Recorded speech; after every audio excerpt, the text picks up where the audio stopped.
ভিডিওটা শুরু করার আগে আমার মনে হলো কিছু কথা মানে কিছু ভালো লাগা আর কিছু মন্দ লাগা তোমাদের সাথে একটু শেয়ার করুন। দেখো, শুধুমাত্র প্রতিদিন আসবো, ক্যামেরা খুলবো, প্রফেশনালিজম মেনটেন করবো, শুধুমাত্র যতটুকু আমার কাজ সেইটুকু তোমাদের সাথে শেয়ার করব বা তোমাদেরকে দেখাবো, নিয়ে বেরিয়ে যাব। তার থেকে ভালো কথা মাঝে মধ্যে একটুখানি তোমাদের সাথে নিজের মনের ভাবগুলোও তো প্রকাশ করতেই পারি, বলো না? কন্ট্রোভার্সি তো অবশ্যই, সেটা তো পার্ট অফ লাইফ আমাদের হয়ে গেছে এখন, সে তো করতেই হবে, কিন্তু তার সাথে সাথে দুটো মনের বক্তব্যও তো আমরা রাখতে পারি, কি রাখতে পারি না? তো যাই হোক, আমার কদিন ধরে কিছু জিনিস খুব ভালো লাগছে, তা মনে হলো আমি সকালের ভিডিওতেও বলবো ভাবছিলাম, বাট ওই বলে না যে ওই স্রোতে গা ভাসিয়ে দিয়েছিলাম, তো বলতে আমার ঠিক মাথায় নেই। তো ভাবলাম যে না, এখন একটু বলি, ফাঁকা আছি, একাই বসেছিলাম, টিভি দেখছিলাম। তো আমার কতক্ষণ টিভি দেখে, হাজব্যান্ড ঘুমোচ্ছে, ছেলেরা ঘুমোচ্ছে, বন্দনাদি চলে গেছে। এই দেখো, এই যে সময়টা, তাই আমি ভাবলাম কি কিছু জিনিস আমার মাথায় ঘুরছে। তো এখন যা ওয়াইটির সিচুয়েশান, সেই অনুযায়ী মনে হলো যে দুটো কথা শেয়ার করি। বোর হলে অবশ্যই করে তোমরা বলো। আমার বিগত বেশ কিছুদিন বেশ ভালো লাগছে। কি ভালো লাগছে জানো? এই যে ওয়াইটিতে মানুষ পরস্পরকে আমরা নাম ধরে ডাকছি, আমার এটা খুব ভালো লাগছে। দেখো, দোষ, গুণ, মিল, কথার অমিল, এগুলো তো চলতেই থাকবে, কিন্তু সেই কথাগুলোই as a co creator, as a একটা, যেহেতু ফ্যামিলি মেম্বারই বলো আমরা এই কন্ট্রোভার্সি ক্রিয়েটাররা একটা কমিউনিটির মধ্যে, বেঙ্গলি কমিউনিটিতে, তো এই যে পরস্পরকে যখন আমরা বাড়িতেও কথাবার্তা বলি বা আমার বন্ধুদের সাথে কথা বলি, তখন কিন্তু নাম ধরে আমরা পরস্পরকে বলি। কিন্তু আমাদের ওয়াইটিতে বিগত বেশ কিছু বছর আমরা কিন্তু এই চলটাই মেনটেন করে এসেছি, যে কাউকে খ্যাকশিয়াল, কাউকে 63, কাউকে মানে কি বলবো কিমা, কাউকে দালাল, কাউকে ঘোড়ামুখী, তো এইরকম নানান রকম নামে মানে আখ্যায়িত, সমাধিকে আলকাত্রা বুড়ি, লাইক দ্যাট, মানে নানান রকমের মানে কি বলবো, মানে ইপসিতাকে ঢেপসিতা, তারপরে যে কি বলে এই ধরিত্রীকে গাধিত্রী, এই ধরনের মানে নানান রকম নামের এখানে কিন্তু জুরিমালা ভার ছিল। হ্যাঁ, তো সেখান থেকে দাঁড়িয়ে এখন আমি দেখি আমাদের এই কো ক্রিয়েটাররা, মানছি মতের মিল অমিল আলাদাই একটা ইয়ে থাকে, এই যে রুনা দিকে চুনা, তো যাই হোক, তো সেখান থেকে দাঁড়িয়ে আমরা এরকম নামের কিন্তু প্রচুর ভ্যারাইটিস আমরা এখানে দেখতে পেয়েছি। এখন সেটা ভালো লাগে যে অ্যাটলিস্ট পরস্পরকে আমরা নাম ধরে কথাগুলো বলতে পারছি। চুনা থেকে রুনা দি হয়েছে, 63 থেকে দীপ্তি বা গুপ্তি থেকে দীপ্তি দি হয়েছে, কিমা থেকে সীমা দি হয়েছে, হ্যাঁ, খ্যাকশিয়াল থেকে রিম্পা হয়েছে। মানে এইগুলো না আমাদের নতুন জন্ম কিন্তু বলতে পারো, ঠিক আছে? এইগুলো অবশ্যই করে আমি মনে করি খুব খুব পজিটিভ একটা জিনিস। এটা মানে বলা আমার তো মনে হয় সত্যিই আমাদের অনেক আগে থেকে করা উচিত ছিল। এই যে ডাকটা, এই যে তনুশ্রী ঘোষাল, তনুশ্রী ঘোষালকে নোকওয়ালি, হ্যাঁ, আমি লাউড স্পিকার এই ধরনের নামে ডাকা হতো, যেহেতু প্রচণ্ড লাউড কথা বলে। হ্যাঁ, সে হ্যাঁ, ক্যাকশিয়ালে ক্যাকশিয়ালে 63 গুপ্তি, এই যে সেখান থেকে দীপ্তিদি, ঝিম্পা বা রিম্পা, এই যে এইগুলো সত্যি ভালো লাগে।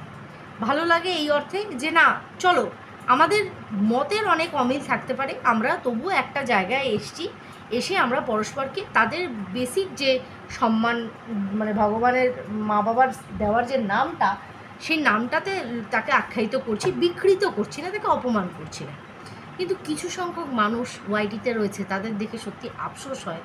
তারা রিম্পা থেকে রিম হয়ে গেছে, বা কচিতাল সাফ হয়ে গেছে, হ্যাঁ হ্যাঁ, তো দীপ্তিদি থেকে ঝুনো নারকেল হয়ে গেছে। আচ্ছা, প্যাশন উইথ মুনকে কিন্তু আমি মুন দিয়েই বলি, কিন্তু সে আমাকে কখনো খেকি, কখনো ঝিম্পা, সে ডাকতেই পারে না। গুপ্তি বলছি না, এদেরকে দেখলে সত্যি আফসোস হয়, এরা সেই আসতেই পারলো না। তারপরে আছে কিছু কিছু দল আছে এখনও 49, হ্যাঁ, 63, হ্যাঁ, কিমা, দাগলা দাগলা। ওদের জন্য, ওদের ভগবানের কাছে ওদের আমি সুবুদ্ধি কামনা করি যে সেই সুবুদ্ধিতে আসুক। আর আমরা সঠিক লাইনে এসে পরস্পরকে নাম ধরে ডাকছি বলে নাকি আমরা খুব দোগলা বা পাচাটা হয়ে গেছি, এটা গেলো একটা বিষয়। ঠিক আছে, আরেকটা দেখছি, আচ্ছা তোমরা দেখছো ওয়াইটিতে মোটামুটি এখন যে কন্টেন্টগুলো চলছে বেশি হাইলাইট হচ্ছে সেন্সেশন, তারপরে দুদিন ধরে শুয়ের এই বিষয়টা। আচ্ছা, বাকি মোটামুটি এদিক ওদিক থেকে কিন্তু ভিডিও হচ্ছে, বাট গামলাকে নিয়েও খুব একটা বেশি ভিডিও আসছে না কারো, আর বাচ্চার বাবাকে নিয়ে তো ছেড়েই দাও। কিন্তু আমি দু একটা মানুষকে দেখছি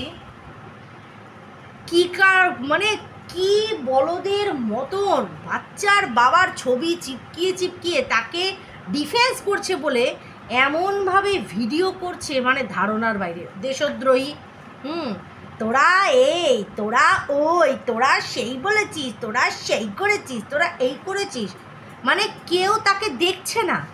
ঠিক আছে, কেউ তার ভিডিও দেখতে যাচ্ছে না, তার বক্তব্য শুনতে যাচ্ছে না, তার ক্লায়েন্ট, তার মানে সাপোর্ট করছে যাকে, সেই ক্রিয়েটারের বিষয়ে কেউ উচ্চবাচ্য করছে না, অথচ সে দিনের পর দিন ভিডিও করে যাচ্ছে। আমি এই ধরনের মানুষকে দেখলে না সত্যি ফিক করে হাসি বেরিয়ে যাচ্ছে যে বদ্ধ উন্মাদ, দেশদ্রোহী দেশদ্রোহী করে চিৎকার করছে। হ্যাঁ, কিন্তু আরে ভাই, তোর কথাটা কখন তুই মানুষকে ডিফেন্স করবি? যখন কেউ তাকে অ্যাটাক করবে, বাট কেউ তাকে অ্যাটাকই করছে না, তুই ডিফেন্স করে যাচ্ছিস। কেউ ধার কাছে আসতে দেবো না, কেউ সব ওখানে এরকম করে দাঁড়িয়ে আছে যে আবে তেরে পাস যা কোন রায় কি তুই ডিফেন্স কর রही है। বুঝতে পারছি আশা করি। তো এই ধরিত্রীরই বান্ধবী সে, ওরে বাপরে বাপ, বিশাল তার ডিফেন্স খেলায় সে নেমেছে।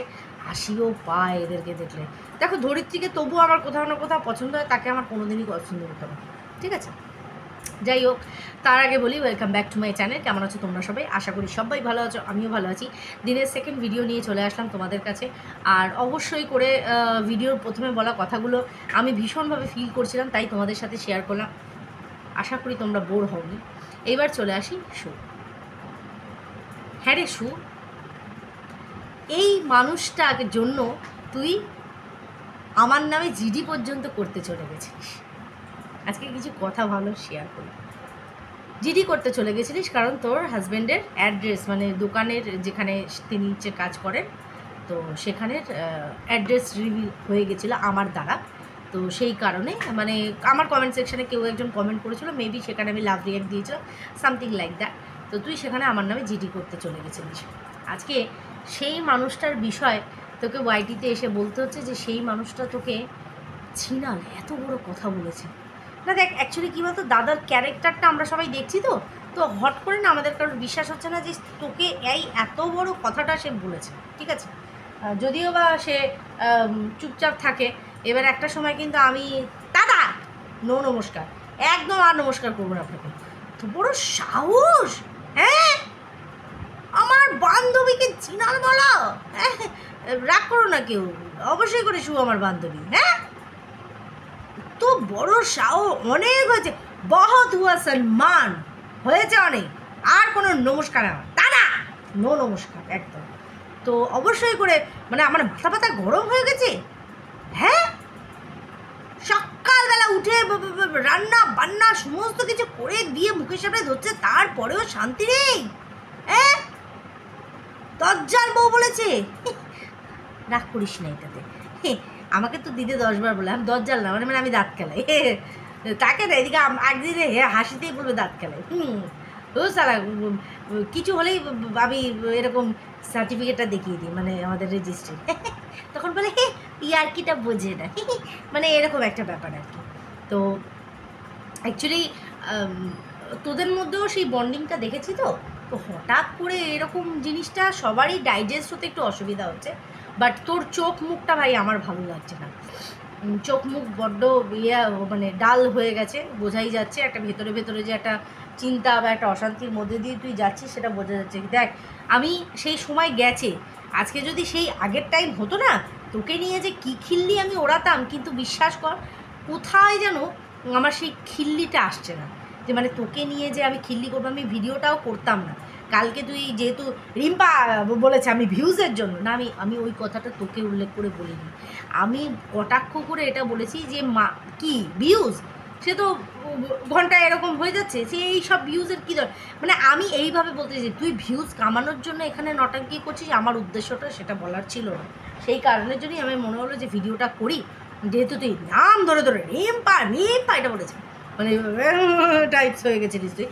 তাই আমি ভাবলাম যে না, একটুখানি একটা ভিডিও করি, যে সিচুয়েশানটা লাইট কর। দেখ একটা কী জানিস তো, মানে যে সমাজে আমরা বাস করছি না, যে পরিস্থিতি চারিদিকে দেখছি, তুই যদি ভালো করে রিলেট করিস না, শুধু তোকে বলছি শোন, হ্যাঁ, সেখানে কিন্তু তুই যদি ভালো করে রিলেট করি, তাহলে তুই বুঝতে পারবি যে আমার থেকেও হাজার বেশি প্রবলেমে অন্য মানুষ আছে, কিন্তু আমার প্রবলেমটা আমার কাছে কর। হ্যাঁ, না এই যে তুই আজকে এই মানে যাই শেয়ার টেয়ার করিস না কেন, সেখানে যে এই যে বক্তব্যটা বলা হচ্ছে না, যে দর্দ सहते सहते ऐसा हो जाता है कि दर्द का एहसास ही नहीं होता, তাই না? মানে ব্যথা খেতে খেতে এমন হয়ে যায় ব্যথার অনুভবই হয় না। জীবন जब इतना कड़वा हो जाता है तब तो मीठा ही खाना चाहिए না। তো অবশ্যই করে তাই, মিষ্টি খাও, কিন্তু একটু সময়ও দাও তার সাথে সাথে। দেখো, একটু স্পেস নাও, একটু সময় কাটাও, দেখো সময়টা কী যায়। কারণ আমি একটা জিনিস দেখেছি, মা বাবার পরে যদি সবচেয়ে কাছের কেউ হয়, সেটা হচ্ছে স্বামী। স্বামী ছাড়া যে জগৎটা আমি আরেকটা করে তৈরি করব, এটা মানে আমি ভাবতে গেলেই যতই ধুমকাই চমকাই, মানে এটা ভাবতে গেলেই যেন ভেতরে কেমন একটা যেন হয়ে আসে, যে বাবা তার চেয়ে বরং দুটো খ্যাক করুক তো ভালো যায়, খ্যাক করলে বেঁচে দিন, এরকম করে আমি ভেঙিয়ে দিই যে ও খ্যাক করছে। মানে এটা ওর জিনগত, মানে আমার শ্বশুরমশাইও খেকিয়ে উঠতো, আমার শাশুড়ি মা পেছন দিক দিয়ে ভেঙাতো না তো। বাট বাবু আমাকে খুব ভালোবাসতো, বাবা বাজে কথা বলবো না। তো সেখান থেকে দাঁড়িয়ে আমি বলবো যে একটু সময় দে, দুনিয়াটা বদ জালিম ভীষণ, বুঝেছিস? আজকে স্বামী দুটো কথা বলবি, তুই স্বামীকে দুটো কথা বলবি। এই যে ব্লগ চ্যানেলটা দেখছিস, চশমা পড়াতে গেলে খ্যাক করে উঠবো, তুই একটু খেকিও আছিস। হ্যাঁ, যাই হোক, তবুও আমি বলবো দাদা, এই কথাটা বলা কিন্তু ভীষণ অন্যায় হয়েছে। যদি এই কথা দাদা বলতে, দাদা নো নমস্কার, এই দাদার জন্য তুই চলে গেছিলিস, আবার নামে তুই জিডি করেছিলিস। কিন্তু বিশ্বাস কর, এরকম অনেক সুযোগ এসছে, অনেক বলা হয়েছে যাতে তোর নামে একটা কেস ঠুকি, কিন্তু আমি না, আসেনি আমার ভেতর থেকে যে না থাক। কারণ তোকেও আমি বলেছি, তুইও আমাকে বলেছিস, তাই বলাটা ফিটটুস হয়ে গেছে। তোর বিষয়ে লিগালি কোনো বিষয় আমি যেতে চাই না, কিন্তু আরেকজনকে আমি সত্যি ঘেন্না করি, সারা জীবন ঘেন্না করি। আর সত্যি যদি কর্ম বলে কিছু হয়ে থাকে, যে বাজে কর্মের জন্য বাজে ফল, ভগবান তার বিচারটা করবে। একটা মানুষকে সত্যিই ঘেন্না করি, যে চরমতম পর্যায়ে গেছে আমাকে মাটিতে মেশানোর জন্য, তাকে যতটা ঘেন্না করি না, আমি তো সেই অনুযায়ী তোকে ঘেন্নাই করিনি, কখনো ঘেন্না করিনি। আমরা মানুষের মানুষকে ঘেন্না করো, অত বড় হনু হয়ে যায়নি। রাগ হয় মানুষের ওপর, অভিমান হতে পারে, কিন্তু মানুষকে ঘেন্না করবে যতক্ষণ না সে সেই লেভেলে যায়। ভাই, সেটা আমার দ্বারা তোর প্রতি কখনো ঘেন্নাটা আসেনি। রাগ অনেক হয়েছে, অনেক হয়েছে, কিন্তু কোনোদিনও ভগবান সাক্ষী, কোনো দিনও মনে হয়নি যে একদম সে তোর একবারে শেষ পর্যায়ে তুই চলবি, কোনো দিনও না, কখনো না। কিন্তু হ্যাঁ, এখন যে সিচুয়েশানটা যাচ্ছে, একটা কঠিন পরিস্থিতির মধ্যে দিয়ে যাচ্ছি, মুখ চোখ দেখে বোঝা যাচ্ছে। লোকে ভিউজ বলবে, নাটক বলবে, নছল্লাগিরি বলবে, সবই বলবে, সব শুনতে হবে, হজম করতে হবে, ক্ল্যারিফিকেশান দিয়ে লাভ নেই। নর্মাল লাইফ লিড করো, যেমন ভিডিও দিচ্ছ সেরকম ভিডিও দাও। বাড়ি ছেড়ে পা চৌকাটের বাইরে বার করার আগে 1000 বার চিন্তা করবি, কারণ একবার যদি তুমি রাগের মাথায় কোনো ডিসিশান নাও না, পরে আফসোস করা ছাড়া কিচ্ছু থাকে না। মানছি অশান্তি হচ্ছে, অনেক দিন থেকেই হচ্ছে, সলিউশন করার চেষ্টা করছিস, হচ্ছে না, তবুও আমি বলবো টেক মোর টাইম, কারণ রং ডিসিশান লাইফকে হেল্প করে দিতে পারে। আজকে গামলাকে দেখ, ধোবি কা কুত্তি, না ঘর কা না ঘাট কা, সারা কোনো ইজ্জত নেই, কেউ পোছে না, শুধু এইটুকুর জন্য পড়ে রয়েছে। আশা করি বোঝাতে পারছি, এর বেশি আর জ্ঞান দেবো না। সবাই খুব ভালো থেকো, সুস্থ থেকো।